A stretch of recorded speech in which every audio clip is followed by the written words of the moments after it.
Nikaze cyane kuri agasobanuye. Ubu uyu munsi ngiye kukwereka business 8 ushobora gutangira gukora muri 2023 kugira ngo ukorere amafaranga ku murongo. Izino business urarondoramo iyo ushaka, no kuvuga ngo ni waho uraboreba ino video uvuge ngo ino business ngiye kwitangira muri 2023 ngiye kuba umuntu mushe ngiye gukora business ku murongo. Muri zino business nanje mfitemo ebyiri zo nkora nyine, no kuvuga ngo narazitangiye ndazikora, kandi ku musozo w'ino video ndakwereka business nkora kandi business ngira ngo ari nziza kurusha izindi. Nukuvuga ngo zino business ndakwereka ku musozo w'ino video nizo nkora nanje kandi ngira ngo ari nziza cyane, ngira ngo nawe ushobora kuzikunda. So nukuvuga ngo reba ino video kugeza irangiye kugira ngo umenye zira business ni iki, cyangwa se niba nawe zira business ushobora kuzikunda. So reka dutangire na business y'umunani.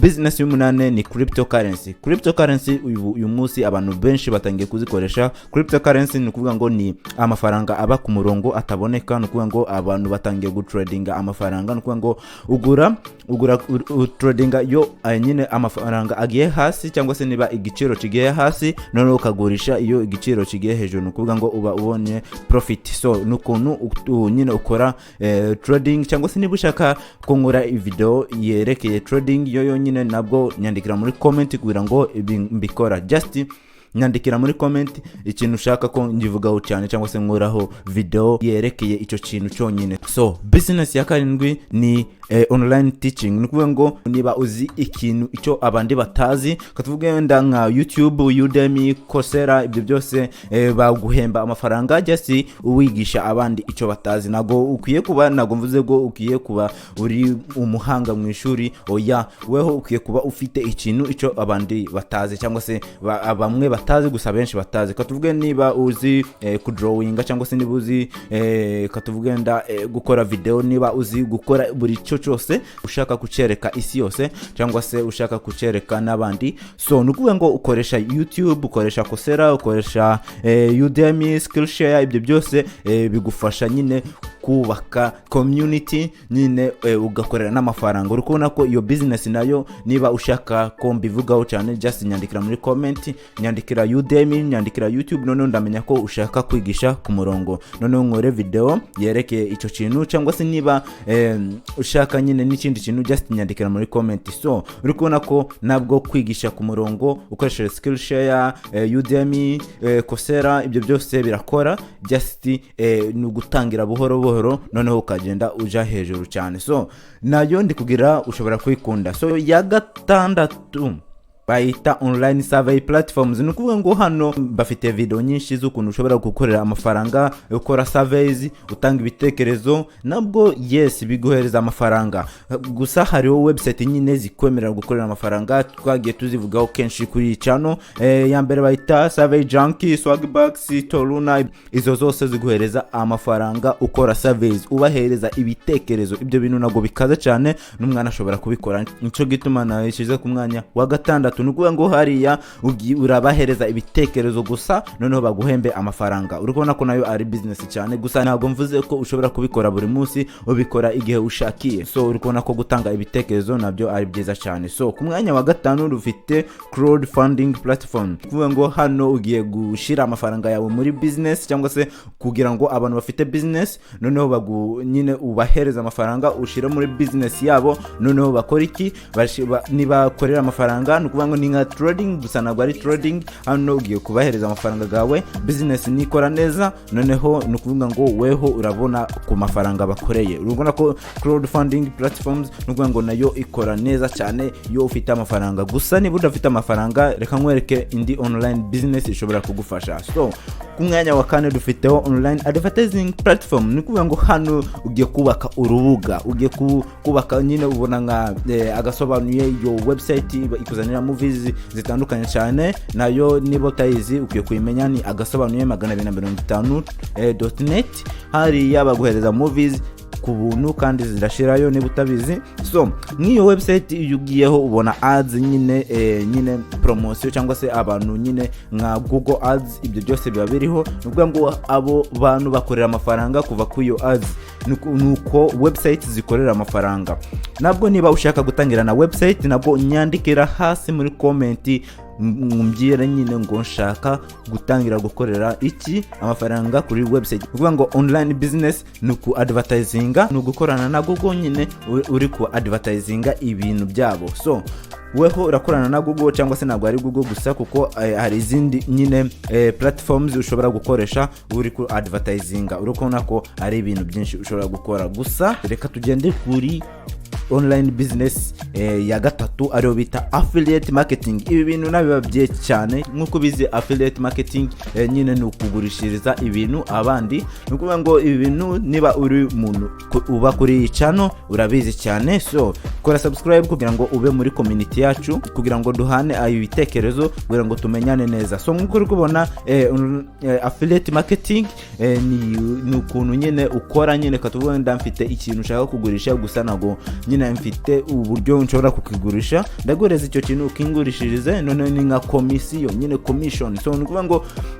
urakigurisha uvaneho percentage yawe, none unzanira amafaranga ganje. Niko ibyo bintu nyine bikora. So hano hariho platforms nyinshi ushobora gukoresha. Hariho CPA Group, akabaho na Amazon Associate, akabaho ShareSell, akabaho na Junction. So uri kubona ko hariya ufiteho nyine ibintu byinshi ushobora gucuzinga. So nkuko uri kubibona nyine iyo nayo ni imwe muri online business ushobora gutangira kandi nziza cyane. Abantu benshi barabikora. Niyo ugiye kuri Facebook ubona nyine ngugura kano ya gapira katuvugenda kandi atari kabo nyine, ukiretse ko iyo link ni kuvuga ngo hariya ugiye kugura, yuguze ibo bakorera amafaranga basi iyo ni affiliate marketing. Iyo link abari affiliated, ni kuvuga ngo iba ari ya company gusa ifashe kuwo muntu uri kugurisha ikintu. So noneho ndi kugira nayo ushobora gucuzinga niba ushaka, kandi nakubwiye ngo nyandikira muri comment niba ushaka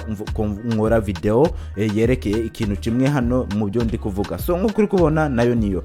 Icya kabiri rero bahita online marketplace. Nkuko uri kubona hano naho urukubona ko hano ni online marketplace. Nukuvuga ngo hano ugiye kugurisha ikintu, cyangwa se niba ufite ikintu ugiye kugurisha iweho ico wakora. Katugenda nkuko nabikubyiye, gusa hano hasi navuze ibyerekeye online teaching. Nukuvuga ngo hariya uba ugiye kugurisha ubumenyi bwawe, noneho platform ikwishura. Gusa hano kuri online marketplace nukuvuga ngo hari yaho ugiye kwigisha, ugiye gukora nyine ikintu, gusa umuntu arakwishura kwanza. Ngo platforms ya mbere bayita Fiverr, twarayivuze ku yicano, na Upwork, Freelancer. Izo platforms zose ziragufasha gukorera amafaranga. So katuvuga wenda uzi kubaka urubuga, gusa hari umuntu utabizi icyarakora arakwishura umwubakire urubuga. Ibyo bintu biroroshye cyane. Noneho Fiverr, Upwork, Freelancer, izo platforms zose ziragufasha kugira ngo ubone abantu bari gushakisha abo gukorana nabo. So nukuvuga ngo Upwork ibyo byose biragufasha kugira ngo ube muri community yabo. So ni kugira ngo nayo wayikunze, kuko uri kubona ko hariya hari ibintu byinshi ushobora nyine kumenya nko kubaka urubuga. Kandi niba ushaka kubaka urubuga nanje ndabizi, just nyandikira nshaka ko unyubakira urubuga, nshaka kubyiga. Njewe ndakwigisha ukuntu ushobora kubaka urubuga ukarukora neza kandi urugakuhemba amafaranga. Just nyandikira muri comment yego, noneho ntangire nkore video ikwereka ukuntu ushobora kubaka urubuga ku buntu kandi udatanze amafaranga. So ndikugira iyo nayo wayikunze. Tugiye ku ya mbere. So nkuko nabikubyiye hano ni byinshi cyane bafitiye. So nkuko uri kubona bayita e-commerce platforms. Nukuvuga ngo hano ni nka affiliate gusa ntabwo ariyo. So katuvuga nda ufite ikintu ushaka kugurisha, ibyo nabyo nyine urukumva ko bikora iki, biguhereza amafaranga. Ntabwo mvuze ko ugiye guscaminga abantu kuri online, oya, ibyo bintu ntabwo ari byiza. So ntabwo ugiye kugurisha ubumenyi gusa ikintu. Nukumva platforms nka Amazon, Etsy, Shopify, izo zose ziragufasha. Nukuvuga ngo hariya ugiye kugurisha ikintu cyufite. Kuri Amazon nkuko bizi, Amazon irazwi cyane. Ushobora kugurisha inkweto, ushobora kugurisha icyo ushaka cyose kuri online. Just shiraho nyine details zose, kandi niba ushaka ko mbivugaho nabyo nakubwiye ngo shira muri comment, nyandikira muri comment. So just nkuko uri kubona kuri Amazon, Etsy, Shopify, aho hose birakora neza cyane, kandi nyine ukabona ukuntu nyine ibintu bimeze. Nukuvuga ngo uragurisha ikintu cawe icyo ufite mu rugo. Katuvugenda nago ugikoresha inkweto, katuvugenda umupira warakwanze, cyangwa katuvugenda ufite ingofero utacicambara. So izi platforms ziragufasha cyane kugira ngo nyine ubivane mu rugo aho kugira ngo ubite. Uyana guta ikintu nagwo ari byiza. Just genda kuri Amazon, Etsy nago banyishuye kugira ngo promoting platforms zabo, gusa ni kugufasha weho ushaka kubimenya. So nk'uko kubona iyo mvuga ngo just platforms nago wari kumenya platforms yihe ukomeze platforms oya, nico gituma ndi kuvuga amazina yabyo kugira ngo urondore platforms ushaka nka Amazon, Etsy, Shopify. Izo zose zishobora kugufasha kugira ngo ukorera amafaranga. Ndi kugira ngo uri kubona ukuntu ibi bintu bikora, kandi ndi kugira ngo wabikunze. So reka mbisubiramo ku murongo. So kuri namba y'umunani twari dufite cryptocurrency nkuko nabikubwiye no gutradinga. Ku namba ya 7 twari dufite teaching platforms, online teaching platforms nkuko nabikubwiye, kugira ngo nukwigisha online. So ku namba ya 6 twari dufite online surveys, nukuvuga ngo nukubahereza ibitekerezo. Izo website zose nazivuze nugaruka inyuma kuri namba ya 6. So kuri namba ya 5 twari dufite crowdfunding, nukuvuga ngo niba ufite udufaranga ukaduhereza business none nikorera amafaranga iraguhereza, nukuvuga ngo nuko bikora. So nabwo ni kugira ngo wabyumvishe. Kuri namba ya 4 twari dufite online advertising, nukuvuga ngo urakorana na Google nyine iyo ufite urubuga noneho ugakora iki uka advertisinga nabo, nukuvuga ngo nabyo wabibonye. So kuri namba ya 3 twari dufite affiliate marketing. Hano nyine ugiye kugurishiriza ikintu undi muntu nkuko nabikubwiye, noneho ni nka commission cyangwa se komisiyo, noneho ugakorera iki ugakorera amafaranga. So ku namba ya 2 twari dufite online marketplace, nukuvuga ngo hano ugiye kugurisha ubumenyi bwawe. Katugenda niba uzi gukora urubuga nkuko nabikubwiye, noneho ukarukorera umuntu akaguhereza amafaranga nkuko nabikubwiye. Ibyo bintu nuko bikora. So ku namba ya mbere nari mbabwiye ngo ari e-commerce platforms, nukuvuga ngo hano ugiye kugurisha ikintu cyawe cyakwanze, cyangwa tugenda utakikunda nyine, katugenda umupira, ibinkweto zarakwanze, ibyo byose ushobora kugurisha kuri Amazon, Etsy, Shopify nkuko nababwiye. So kuri finale noneho hano nge kubabwira icyo njyewe narondoye, icyo njyewe nkoresha kandi nziko kinzanira amafaranga. Okay, icyo narondoye cyambere ni namba ya 7. Cyambere icyo igituma nyine narondoye namba ya 7 ya ariyo online teaching, nukuvuga ngo hano nukwigisha kuri online. Nko kuri kubona hano ndi kwigisha, uri kubona ko hano ndi kwigisha. So nukuvuga ngo hano nubumenyi ufite, nago ndi kuvuga ngo nyine nago ushobora kubikora hoya. Weho niba ufite ideas, niba ufite ikintu ukwiye kwereka isi, niba ufite ikintu ushaka nyine kwigisha, nutinye online teaching. Ariho YouTube ni ubuntu, ariho nyine n'izindi platforms ushobora kwigishaho, Korera, Udemy, Skillshare, izo zose ziriho ushobora kwigishirizaho. Nyine urikubona ko ufite nyine chances nyinshi zo kwigisha abantu kandi ugakorera amafaranga. So ico ni ikintu cyambere nafashe mu buzima bwanje. So icya kabiri ni online advertising, nukuvuga ngo njewe ndi muri team, niba utari ubizi ndi muri team ya agasobanuye 250.net, nico gituma ngo ndakuivuga. Okay, so urabimenye nta kibazo. So nkuko uri kubona iyo team ni nziza cyane ndabizi, gusa nanje nize ibintu byinshi cyane ku iyo team, kuko iyo team imaze nyine imyaka ebyiri ibyuse, kandi ndi kubona iri kuzamuka hejuru cyane kandi byihuse cyane. Kandi ico nize cyane nuko katuvugenda bakoze iyo website, noneho urukona ko bashiraho advertising na kindi bayerekeraho, nukuvuga ngo ibo bashiraho movies nshasha buri munsi, gusa advertising zikaza zibazanira amafaranga. Kandi ukubona ko n'ubuntu bahereza movies z'ubuntu, ku ruhande bakorera n'amafaranga. Nukuvuga ngo nago bishuza. Kuri izindi website banga gukoresha ads, gusa bakishuza amafaranga.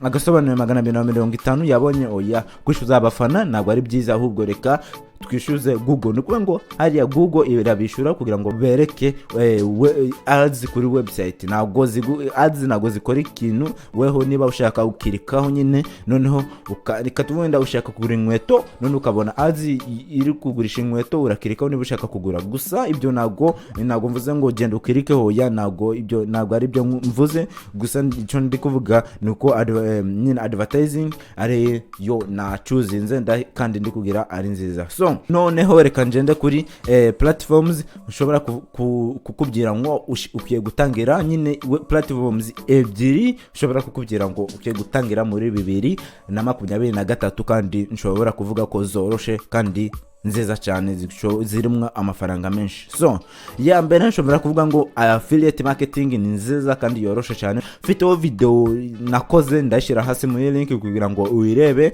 gukora nyine affiliate marketing. Niba nyine wabonye ushaka kurondora nyine affiliate marketing, iyo link iri hasi. So nkuko uri kubona nyine nabwo iyo nkuko nabikubwiye, iyo ni ya mbere nshobora kukubwira ko ukwiye gutangira muri 2023. Nkuko uri kubona just no kugurisha product z'abandi noneho ugabona komisiyo yawe. So noneho ya kabiri ariho ya nyuma nyine nakubwira ngo ukwiye gutangira gukoresha cyangwa se business ushobora gutangira muri 2023 kugira ngo online teaching nkuko nabikubwiye nayo ni nziza nkuko uri kubona, kuko abantu benshi bakorera amafaranga muri byo. Nanje niyo nacunze nze, gusa nkuko uri kubona hano nyine ugiye gukora iki, ugiye kwigisha abantu. Ntabwo mvuze ngo ukwiye kuba ufite ubumenyi, oya, nkuko nabikubwiye ubumenyi ushobora kubwiga, kandi nkuko nabikubwiye aho ushobora kugurishiriza niho ushobora kumenyera n'ubumenyi. Nkuko uri kubona njewe hano nkoresha YouTube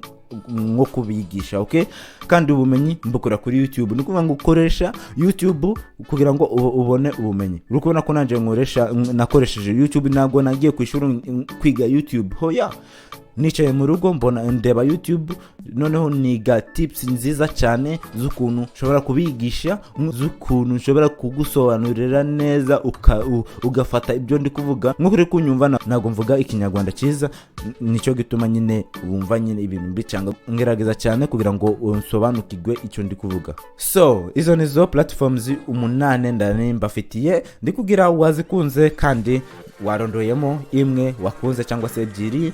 Nkuko nabikubwiye nyandikira muri comment platform ushaka ko focusingaho cyane, ushaka ko mvugaho cyane. Noneho reka tubonane mu video y'utaha. Ntibibagirwe gukora subscribe niba wakunze iyi channel. Dufite community nini cyane kandi abantu bariho, kandi ndashaka ko nawe uba umwe mubo. So reka tubonane mu video y'utaha. Ciao.